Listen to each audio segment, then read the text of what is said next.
relationship with your deceased loved one, or talk about how to keep that person alive appropriately. While many books profess to look at the multidimensional experience of grief, most in fact look at only a few types of emotional responses and fail to understand that grief is experienced on all levels of the personality. The stereotypical myth of a griever being sad and depressed, sitting in a corner and crying, is too often perpetuated. In fact, grief is much more complicated and diverse. One of the concerns I have had is that most books, and even more people, caregivers as well as society in general, fail to understand that grief is an intensely personal event. No two people will ever grieve in the same fashion, even when they have lost the same person. For this reason, parents who lose the same child can be as different as if they had no connection whatsoever, and each had lost someone different. Your own grief will be unique and unlike any others, despite the fact that you may share some similarities with other grievers.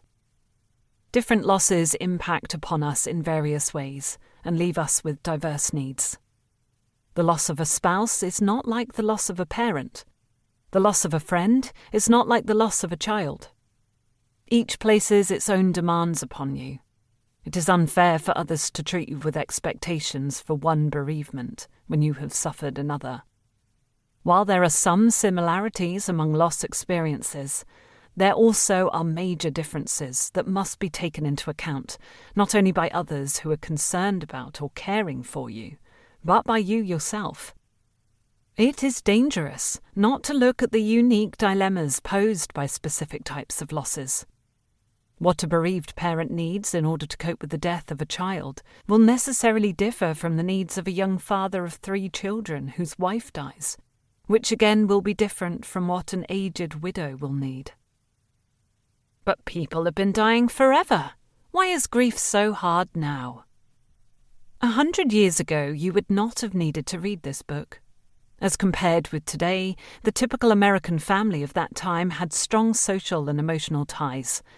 They were close to one another and had deep roots in their community, where they had lived for many years. They were available as sources of support and guidance for each other when death occurred.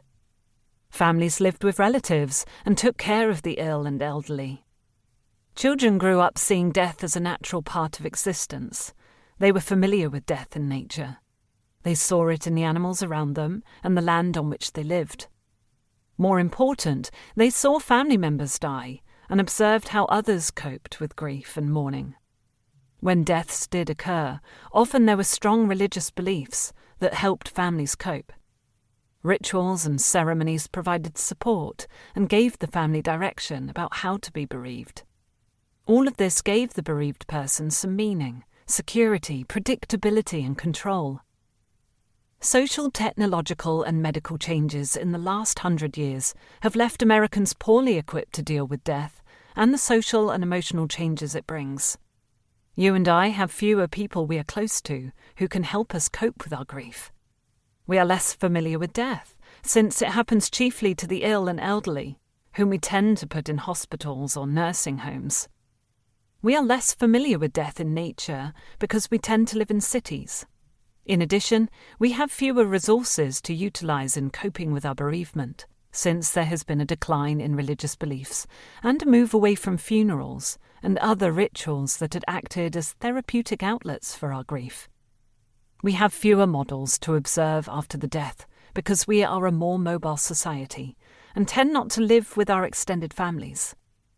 Because we are a society where the average family moves every few years, we are not as close to our communities as we were then, when we knew everyone in our neighbourhood and they would help us in times of stress.